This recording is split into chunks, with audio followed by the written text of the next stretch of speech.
Welcome to the Feast Life, where we empower you, the modern homeschool mom, to create a life and homeschool you love, one founded on faith, family, freedom, and fun. I'm your host, Julie Ross, creator of the award-winning homeschool curriculum, A Gentle Feast, and a certified Christian life coach. For more information on today's episode and to access my free gift for you, check out thefeastlife.me. Charlotte Mason once said, "Life should be all living, not a mere tedious passing of time." So on this show, we seek to savor the feast of life. Girl, grab your favorite beverage and pull up a chair. You are welcome at this table.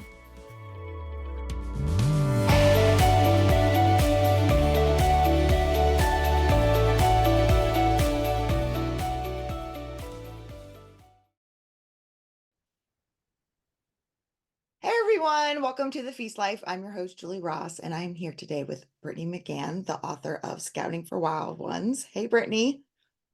Hi, Julie. Thank you so much for joining us today. I'm so excited to talk about this. I have been sharing your book on A Gentle Feast for several years now, but I'm excited to share this with a new audience. And we are also releasing a wild robot guide that kind of ties this into the new movie release. So I thought it was a great time to bring you back on the podcast and talk about scouting and what it is, what it's not, and hopefully get some families to give it a try. So to start off, tell us a little bit about yourself and your kind of homeschool journey and how you ended up getting interested in this topic in the first place. Okay, so I have been homeschooling for, I think I'm on my 12th year. Wow. I started when my oldest, she never went to school. She started in kindergarten, and I got interested in Charlotte Mason when she was about 3.5. So I've been in it for a while. Nature study was one of the things that really pulled me in. And so once I really got going with nature study, and researching in Mason's books and in all the PR articles, I discovered that scouting was a really big component of what they did. And then I just went down that rabbit trail. I read the books that were recommended, and I really tried to understand what was going on with scouting. So I started a scouting group. We had moved about an hour from our previous group, and I thought scouting would be a really neat thing to try to find friends and to do with other people. So that's what I did after a couple of years of working with that scouting group and figuring it out, because I didn't know how to do any of this stuff. I decided that it would be neat to put together something that could help other people. And you were kind enough to put it out for me so that it would be able to be out in the Charlotte Mason world. So that's how I got going with it, just nerding out and exploring Charlotte Mason like some of us tend to do. Yeah, for sure. I can totally relate to that. So, if parents aren't familiar, what did Charlotte Mason include and why did she include this topic, do you think? Charlotte Mason actually, she was around at the beginning of the whole scouting movement. So we tend to know Boy Scouts and Girl Scouts, but the current form of Boy Scouts and Girl Scouts is pretty different from what it was in Mason's era. It started out as part of like campaigning for military people. Mm. So a scout would have been someone that you sent ahead of the rest of the army to investigate the opposing army and try to understand where they were going, what they were doing, get information about how many troops there were, and figure out what they were planning. And then they would report back to their army. So a scout had to have a whole variety of different skills. Hmm. And Mason took those skills and tried to incorporate them into things that the children could learn. So it would have been things like tracking, understanding direction, how to find direction with the stars or with the sun, learning how to camp well, how to hide so that you could go undetected and carry out your reconnaissance of what the other side was doing. There was a lot of it that she did incorporate, and she actually used one of the manuals that the military used for scouting. Oh, wow. Okay. So do you think her motivation, obviously you're not her, but was she focusing more on the citizenship aspect? A lot of people sometimes put it with nature studies. So where do you see it fitting or how did she fit it in? I honestly think that it was its own thing. So with nature studies, very observational, and it's about head knowledge. So you're observing plants and animals. As a big part of nature study, we paint them or draw them to really get a good understanding of what you're seeing. Yeah. You would observe behavior of animals or notice how a plant or a tree changes during the different seasons. And so I think nature study is more about head knowledge, which is good. It helps you to understand a thing, to appreciate a thing, and appreciate its beauty and the creation aspect of it. But with scouting, it's taking that knowledge and then applying it. So there's definitely a citizenship component to it because you're learning, like the motto, the Scouts motto is be prepared. So you're learning how your knowledge can be ready to serve other people a variety of different ways, whether that's helping someone who's lost or helping someone who's in need in some way, noticing what the need is and being able to take care of it. Putting others first, that is a big thing as well, to serve God and serve your fellow man. So it's got a little bit of nature study, a little bit of citizenship. It's also got an aspect of handicrafts. So you would need to know how to do a lot of different things, how to make different things, like knot tying is in there, Mhm. shelter building, some woodworking, but not with the idea of mastery, just with the idea of taking those elements of all these different things that you know so that you can be prepared to serve whatever purpose there is. Mm. So that's why I feel like even though it has components of a lot of other things that are in Charlotte Mason education, it's really its own separate subject. Yeah, that makes sense. But I do feel like it ties in with her whole overarching philosophy of that children are like holistic and we're looking at the complete child because it does incorporate so Right. many of the other things. It's not something that's like completely separate, completely different than all the other things you're doing. It actually enhances, like you're saying, the nature study and the handicrafts and the citizenship and even like geography, outdoor geography and the kind of things that she taught, like they all can tie in and either enhance scouting or scouting can enhance those subjects. They're not all separate and we're working those things all together, which I think is really cool. So for a parent who's like, the idea of outside scouting stuff really freaks me out, how would you recommend they get started with something like this? Did you grow up scouting? Because I did not. No, Yeah, I didn't grow up with scouting. Like I said, I didn't know how to do any of this stuff. I thought it was really cool, yeah, but I couldn't. Even now I have trouble with direction. I live in North Carolina and there's lots of trees everywhere and all the roads turn different directions. So I yeah. have to really think, where did the sun come up? Which direction am I going? Where's the sun going down? So yeah, I didn't know how to do any of this stuff. And that's why as I was learning how to do things, I started writing it down. I started trying to make it so that it would be easy for other people to do this. So I do think that Scouting for Wild Ones is a really good place to start if you don't know how to do any of this stuff, because it's essentially scripted. It tells you what to say, it tells you what answers you should be expecting from the children, and gives an overview of how to start with scouting. It's not meant to be something that you could survive in the wilderness with, but it's to Yeah, get you started going that direction.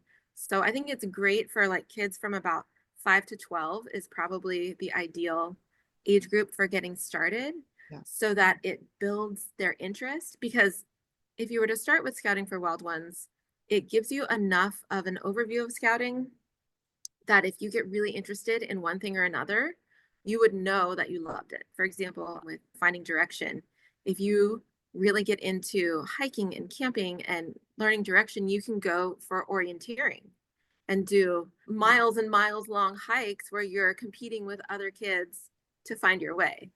that's good. So, yeah, there's a lot of possibilities with it once you get started. Or even geocaching that we recently got. Yeah. And I'm like, this is so fun. Yeah. I've never tried it, but I know some people who have done it and love it. Yeah, so we actually went with 1,000 hours outside last Mhm. week to whitewater raft and camp for 5 days in the desert in Utah. Wow. So Wow. I have never done anything like that my whole entire life. And my kids haven't either. So this was Yeah. a very big learning curve. But the whole time I was on this trip, we slept in, we had to put up our own tents and they fed us, which I'm very grateful for. And they were the guides on the river and stuff like that. But like the whole time on this trip, I kept thinking about your book and how all of those chapters would be so valuable. The stars were I've never seen anything so beautiful in my entire life, and I'm like, "Oh, I wish I had our, like, consolation cards," or we'd be on the beach and we're like, "What animal tracks are those?" And I'm like, "I don't know," and I Yeah. miss having, like, my tree identification app, um, or my bird app, but there's no service there, so I know. I couldn't put up my app to the tree trying to figure out what it was, and I was like, "Oh, I wish I had brought some stuff with me, like nature guides and things like that." But the whole time I was just really thinking, "Oh, this would be really great to have had done all of this before we got here." But we still it was still an amazing experience. We still learned a lot from it. But for me, it was like, yeah, I didn't grow up doing any of this. I haven't really done any of this in my adult life, but I knew that it was something important, and I knew that, okay, there's a reason why Charlotte Mason includes scouting and outdoor activities, and how can we make this possible in our family for someone who's like me and who's, I don't know what I'm doing now. And that's what I love about your book, that it is very guided, very scripted. Okay, you do this first and then you do this, and it's not like Mhm. so overwhelming for parents. It's very doable. Do you recommend people do it in groups, or can it be just done with an individual family?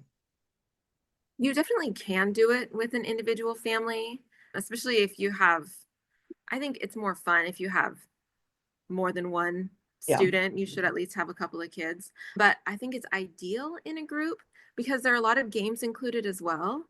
And the games are just more fun when you have a group of kids. One of the ones that was, is, I guess, a game, but there's some games where the kids are supposed to hide, be camouflaged. And Uh-huh. that was one of the favorites because they would take turns trying to see each other from a certain spot. And some of the kids were just so great at hiding. And there were so many great ideas. Some of them were climbing trees and hiding in the trees, something I never would have thought to do. Yeah. But it's just, it's fun when it's an interactive thing. The kids just love competing with each other in a fun and friendly way to see Yes. who can hide the best or who can listen the best and who can Mm. hear the footsteps of the other kids and guess who it is. So there's just a lot of fun in a group, but it's definitely something, even if you're not a homeschooler, just on weekends to do with your family, mom and dad, and a few kids. It's fun. It's just, it's exciting. It's fun. It feels like an adventure to Mm. work through it.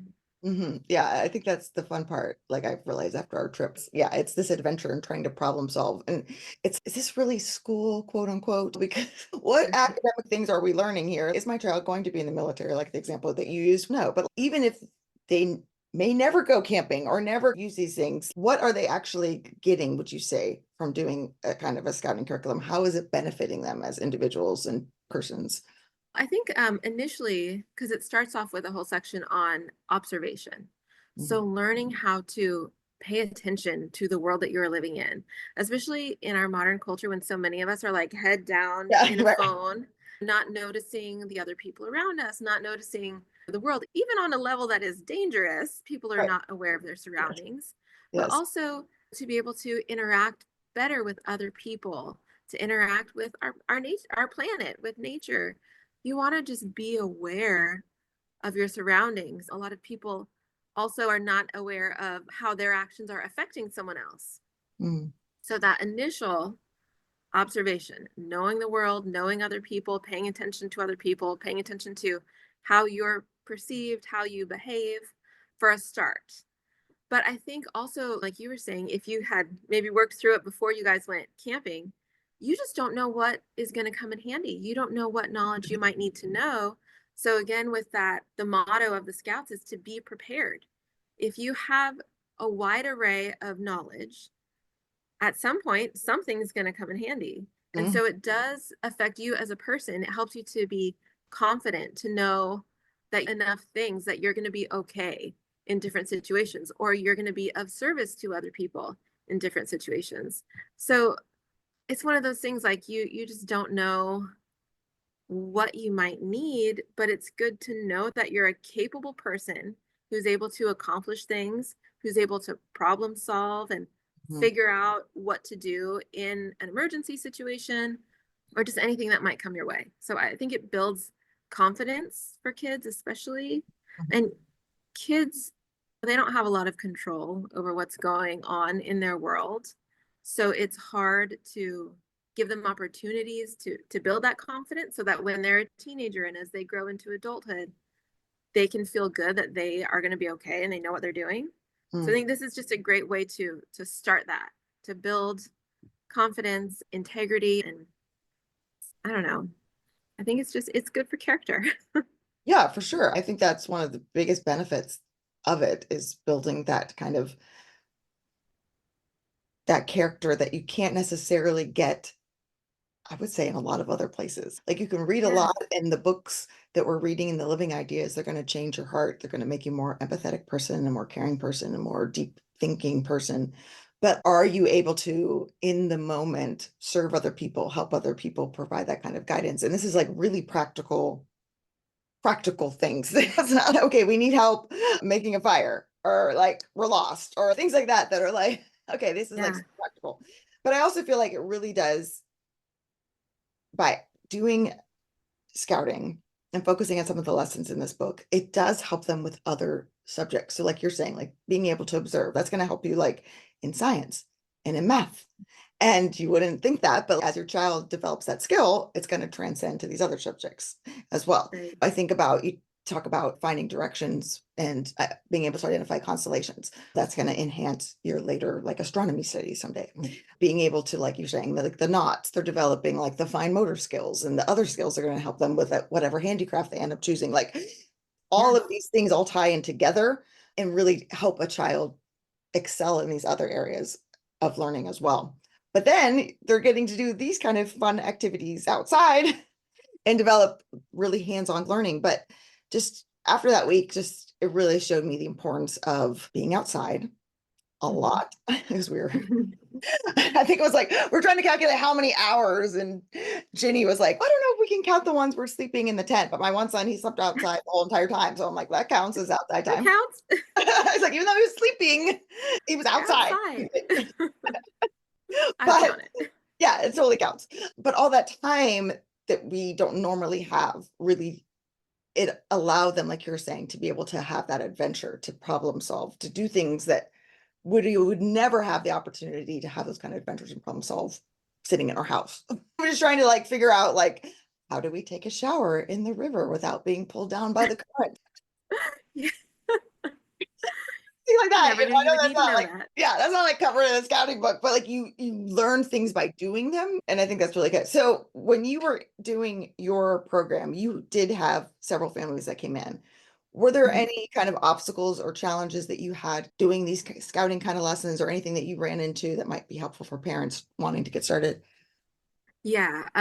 The main issue that we had is we had typical homeschool families, so there was an age range. Mhm. And so what we figured out is the families that had larger families and then they had little kids. So maybe the oldest one would be 12 and then the youngest one might be 3. For Mhm. those families, because they had older kids that the younger kids were following behind and the younger kids understood how homeschool life works and they understood how to follow directions even though they were young, or their mothers understood, okay, this child is too little to participate, so we're going to hang back so that this child is not a distraction for the activities. That worked really well. Mm. But then we got to a point where the youngest kids of the big families were maybe like 5, 6, 7 years old. So then when new families wanted to come in, who were all littles, so Mhm. maybe their oldest would be 6, and Yeah. then they would have a 4-year old and a 3-year old and a baby. For those families, because the oldest child was still a very little kid and they hadn't yet figured out the homeschool vibes Yeah. yet, those families were a distraction for Mhm. the activities Yeah. because there were so many little ones. Mhm. Today's episode is brought to you by A Gentle Feast. A Gentle Feast offers a complete living books curriculum, an award winning early reading program, and more tools to equip you to apply Charlotte Mason's timeless philosophy into your modern homeschool. Go to agentlefeast.com to check it out. Smooth and easy days are closer than you think. And so what we ended up doing is saying that the oldest child had to be at least 7 years old because that way that child could then participate with the other kids, and Mhm. it worked. And then we just kept, as our youngest kids of the families who participated, as they got older, we changed the age so that only kids who fit within the age range of what we had Yeah. would be participating. Perfect. So when our youngest kids got to be 8 and 9, we actually stopped accepting any families with all littles because they just couldn't participate at the same level as the older kids. Yeah. And so we had to adjust because you can do a lot more with a group of 12-year-olds than you can do with a group of 5-year-olds. So we Yeah. just adjusted by age. So I Okay. think it's better to either have a group of mostly littles or mostly older kids where the younger kids are just part of a bigger homeschool family, Yeah. if Yeah. that makes sense. No, that totally makes sense. And I think that's really great advice because, yeah, it can be very challenging. So it can be definitely used from 5 to 12-year-olds, but when you are bringing in other families, finding, okay, this age group is where we're all centered around. And then the Yeah, other ones can, if they have older siblings, they're used to following along and being like the third wheel on whatever's happening with their older exactly. siblings. And their older siblings are used to being around younger children and explaining things. I get the whole homeschool one classroom vibe, but Yep, yeah, anything lower than that. And you're working with fire, right? And like things that are like, exactly. you don't want like a bunch of preschoolers handling. So there's that safety component as well. Yes. And obviously, you can have different parents help out with the younger ones, kids that are age appropriate can do some of these activities for sure. And it's not, I wouldn't say, I'm trying to think if there's anything else that was like, has more Well, safety concerns for, another thing with us, just for the safety concerns, is just the ability to follow directions. So mm, when we would go on hikes, I had a rule that all the children had to stay behind me so mhm, that if there were snakes on the trail or some other kind of danger, or if we were getting too close to a rocky ledge, I can stop them and make sure that nobody goes flying off of a rocky cliff. right. And it really does depend on the age of the children, the personality of the child, and the parenting as Mhm, to if they can follow directions. So we had some kids who were 5 years old who did great and followed directions really well. And yeah. then some kids who really needed to be reined in. Mhm, So it just any kind of, when you're in group situations like that, you have to be willing as the leader to say, these are the rules mhm, for your good, for the yeah. safety of everyone. Yeah. And if you're unwilling to follow the rules, then it's not a good thing for you to participate in. Yeah. Yeah. So, No, yeah, they just have to be able to follow directions. yes, following directions is very important when you're out in the wilderness. Very, very important. Yes. So how did doing the scouting program, do you feel like how did it change your family? Or how did you see other families change and grow from using this? Um, I think with my kids, it was exciting. So, for example, with my middle daughter, we had learned fox walking, which is how to walk quietly. Mhm. And she was able to get really close to a deer and a fawn, not dangerously close, Yeah. but close enough that she was excited that she was able to get so close. They started really paying attention to the things in nature, but not just, oh, there's a beautiful wildflower, but, oh, I see the frass of a caterpillar. I bet I can find where it's coming from. Mhm. And like my kids, because I'm into caterpillars, they will find me caterpillars, they find me moths and butterflies, and they find them in the craziest places. So they really learned how to just be aware of their surroundings, how to find things, and they took pleasure in it. I did notice when they get into the teen years, there's a drop off, Mhm. but my oldest child has suddenly gotten really interested in insects and snails. And so she's been going out and finding snails. She has pet snails now, which has been really cool. She's 16 and she decided she's going to have snails for pets.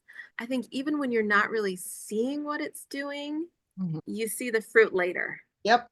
Yep. So Charlotte Mason, typical of everything. Exactly. Yeah. Yeah. It's not And something even, you can measure today.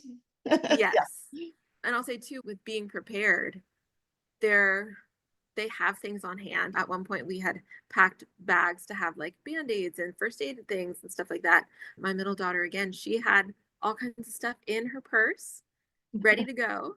So when I tripped on my heels Oh and no. fell and skinned my knee, she had band-aids and like stuff ready to go to clean me up. I love that. and all on her own. She just does that on her own. So you see it in little ways that it's sinking in, they're Yeah. paying attention, which is cool. Yeah, yeah, for sure. So we have your book on agentlefeast.com and then the scouting kit, which includes a bag and the badge stickers and some flashcards and an orienteering compass and all that fun stuff to help families get started on it. And I just love, like, my son and I read The Wild Robot, and just the robot, he has to learn all this stuff because he's on an island. He was never programmed to understand any of this stuff about nature and how to protect himself and how to make a shelter. Like all this stuff, I'm like, oh my gosh, this ties in so well with this book of skills that you would need. And I think it would just having that kind of background knowledge, and then reading the book will really help kids, or watching the movie, whichever one, to go, oh, I can totally understand what this robot is feeling and going through, and I can do this in my own life, and get them excited for trying something different. And I think that would be a really great opportunity for some families to get other families involved that may not have wanted to try something outdoorsy. But I feel like your book makes it so easy to follow. And again, teaching them so many things that are going to translate to all their other subjects and all the other academic pursuits that they're working on in their programs. Do you have any closing thoughts as we wrap up here for parents who are considering adding something like this to their homeschool, but they're worried about maybe possibly adding too much, or are we ready, or in our kind of fast pace, fill our kids' activities with a million things? It can be really hard to go, okay, how can I do this and do, but in a way that's not overwhelming to everyone. Does that make sense? Yeah, that makes sense. I think for starters, it's easier than you think it's going to be. Because again, I tried to make it as easy as possible. I made it for someone who was like me, who knew absolutely nothing about any of this stuff. So it's easier than you think. And I think that the kids enjoy it so much, especially if you're having a difficult time with academics, because most of us grew up in the public school system, and so we're used to the idea of you're supposed to hit these certain milestones at different ages.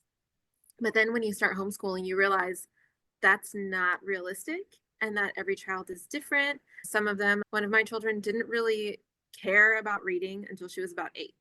Mhm. So she didn't really learn it because she didn't really care. But what she did care about was being outside and learning things outside. So I think for children, especially that might not excel in academics, it gives them an area that they can excel in. And that can be such an encouragement to a child who feels like they're struggling, to Mhm. find that, oh, I'm not stupid. Nothing's wrong with me. I can learn and I can accomplish things. So I think that's a good option for families who are maybe struggling with some academic issues. But then just for anyone who feels like it's maybe too much to add. We did it when I met with my group, it was once a month.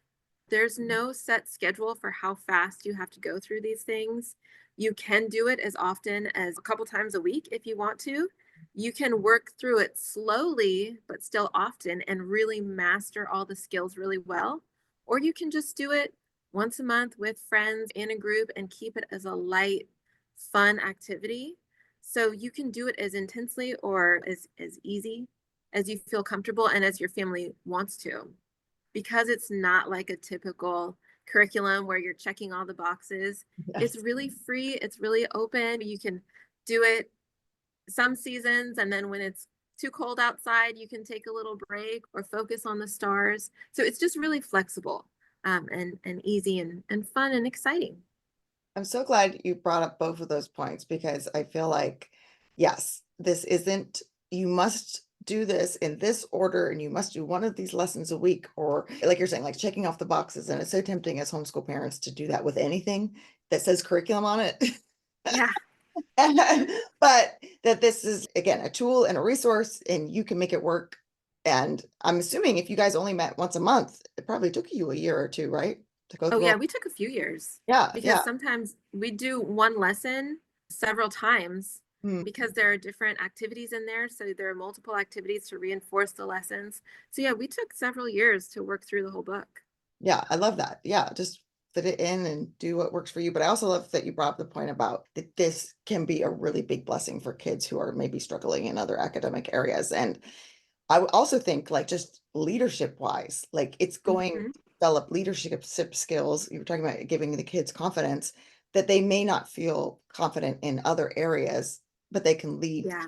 And that is such a wonderful gift that we're able to give our children, that they don't have to fit in this box of reaching this milestone by this point and doing these 5 academic tasks by this grade, that they're able to excel in other things. And that really will develop their leadership. But doing this kind of scouting in a group setting also develops that. Were you able to see that in your group at all? Yes, definitely. And that is a great point that you make, that it allows for leadership.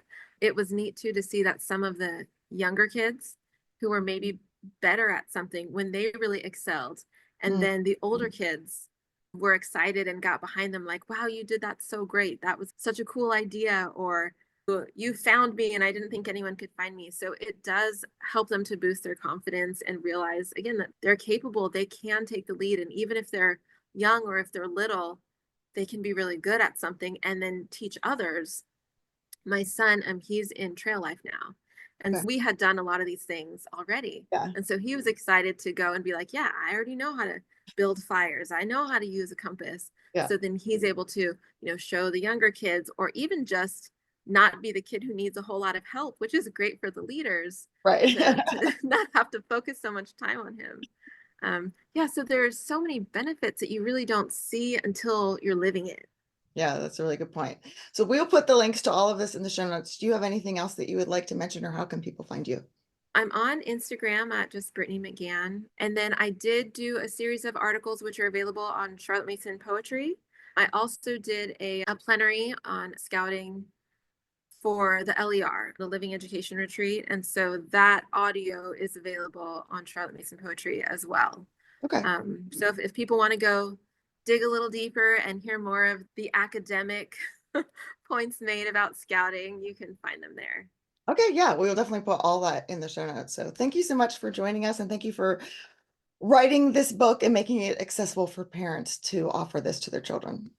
Thanks for having me. It was so nice to talk to you. And thank you for putting out the scouting program because it's great to have other homeschool moms who are doing like you're doing with your curriculum, which we use and love, to be able to put out resources that are helping the homeschool community. Yeah, it's my pleasure. Hey, thanks for listening to today's episode. Let me quickly recap the key takeaways. First of all, scouting is incredibly valuable educationally. Scouting combines practical knowledge with hands-on learning. It emphasizes observation, citizenship, and problem solving. It enhances academic subjects like science and geography. Scouting builds confidence and leadership. It allows children to apply skills in real life situations, fostering leadership and personal growth in ways that traditional academics might not. Scouting enhances holistic learning. Scouting fits seamlessly into Charlotte Mason's philosophy of education, complementing nature study, handicrafts, geography, and more, while promoting a holistic development for the child. Getting started with scouting is easy. Brittney's book, Scouting for Wild One, is beginner friendly and adaptable for both individual, families, and groups. It makes the process of introducing scouting to your homeschool less intimidating and more accessible. And scouting offers great long-term benefits. Scouting can be done at your own pace, allowing families to tailor it to their schedules. The skills learned, like observation, survival tactics, and teamwork, have long-lasting impacts on children's personal development. If you would like to get started on using Scouting for Wild Ones, we now have Scouting for Wild One kits that are being released in tandem with the movie The Wild Robot. So when you purchase one of these kits, you get a cute little Scouting for Wild Ones bag with an orienteering compass and flashlight. It also contains adorable little badge stickers and flashcards to help enrich the lessons in the Scouting for Wild Ones guide. It also includes a free book club guide for creating a wild robot book club with some of your homeschooling friends. So that is a great resource to enhance the movie, and the movie and the book Scouting for Wild Ones really tie in well together and will create wonderful memories and experiences for your children. So go to adentalfeast.com, all products, and outdoor resources, and you will find all of our scouting materials there. Thanks for listening.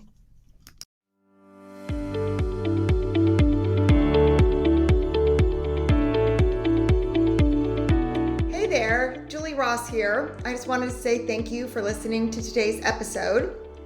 If you like this show, it would mean the world to me if you would leave a positive review in iTunes. This really does help people learn about the podcast. And each month I will pick a winner to receive a free gift. Don't forget to check out all the free resources we created for you at thefeastlife.me. Thank you.